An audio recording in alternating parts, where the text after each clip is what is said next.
Hello, I'm Chaplain Larry Crabtree. And I'm Chaplain Charlie Wharton.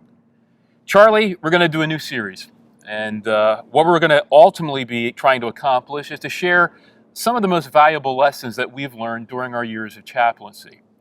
But before we do that, I think our viewers need to know a little bit about us, who we are, how we got into this. So Charlie, how did you ever become a police chaplain?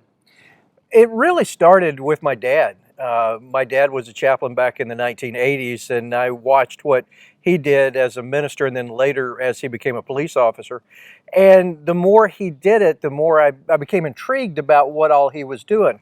And I was looking for a way to get involved in the community. And so in 1995, I had the opportunity to become a chaplain with the Pierce, South Dakota Police Department. And worked with them for a while as a volunteer chaplain, full-time minister. Got to do some incredible things, and the more I got into it, the more I wanted to do.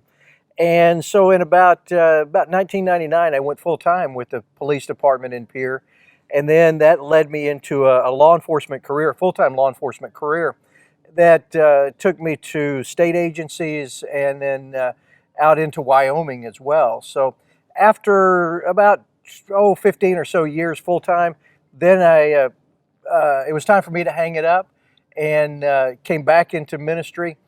And since that time, I've been in chaplaincy here in St. Mary's County. Awesome. Yeah. Well, for me, I started back in like early 90s. It was back when law enforcement chaplaincy was kind of in its infancy, when it was really getting more known, particularly on the East Coast. And to be honest with you, I became a police chaplain because no one else would. A letter went out from the chief of police in the outskirts of a Philadelphia community that I was pastoring. He sent him out to different churches saying, hey, we're starting a police chaplaincy program, and he wanted to know if anybody'd be available. And I was like, okay, I never considered this, but I'll give it a try. And so I sent a letter back saying yes, and a few weeks later, he got back to me saying, yeah, hey, we'd love to have you. You're the only person that responded. So that was how I became a police chaplain. And I was there in the outskirts of Philadelphia for 11 years.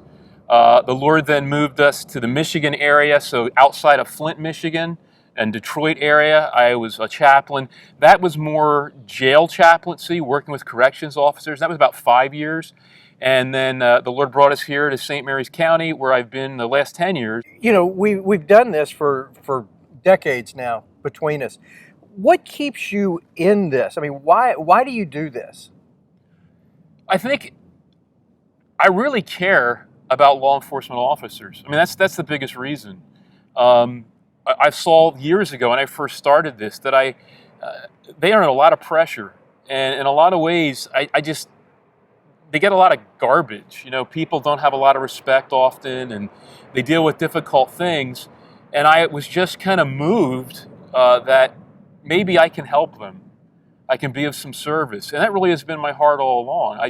For whatever reason, I've been drawn to law enforcement, their needs, their life, their unique opportunities they're going through. And I love it. It's been a real rewarding experience for me. And I think you touched on something that's very important, especially for somebody who may be watching this that is really not familiar with what law enforcement chaplaincy is about.